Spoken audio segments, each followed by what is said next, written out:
வணக்கம் மக்களே, welcome back to our channel. நம்ம எல்லாருக்கும் காஃபியில் நிறைய ஹெல்த் பெனிஃபிட்ஸ் இருக்குதுன்னு தெரியும். ஆனால் அது உங்களுக்கு முழுமையாக வந்து சேருதா?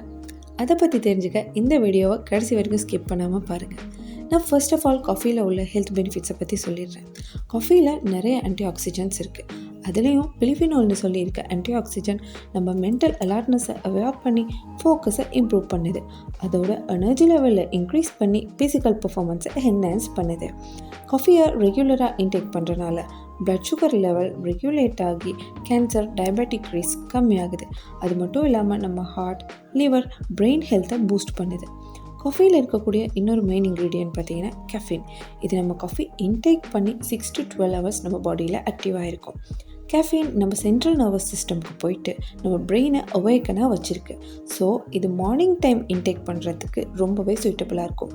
பை சான்ஸ் நீங்கள் ஈவினிங் டைம் காஃபி இன்டேக் பண்ணிங்கன்னா உங்கள் பிரெயினும் 6 to 12 hours அவேக்கனாக இருக்கும். ஸோ உங்கள் ஸ்லீப்பிங் ஷெட்யூல் பாதிப்படையும். காஃபியை நீங்கள் வித்தவுட் சுகர் அண்ட் மில்க் ராவாக இன்டேக் பண்ணும்போது தான் அதோட முழு ஹெல்த் பெனிஃபிட்டுமே உங்களுக்கு வந்து சேரும். அது மட்டும் இல்லாமல் டூ மச் கேஃபீன் இருக்கிறனால என்சைட்டி, இனோசோமியா, டைஜஸ்டிவ் இஷ்யூஸ் வர வாய்ப்பு இருக்குது. இந்த மாதிரி ஹெல்த்தி டிப்ஸ் பற்றி தெரிஞ்சுக்கணும்னா ஹெல்த்தி லைஃப் வித் மிஸ் சேனலை லைக் பண்ணுங்கள், ஷேர் பண்ணுங்கள், சப்ஸ்கிரைப் பண்ணுங்கள்.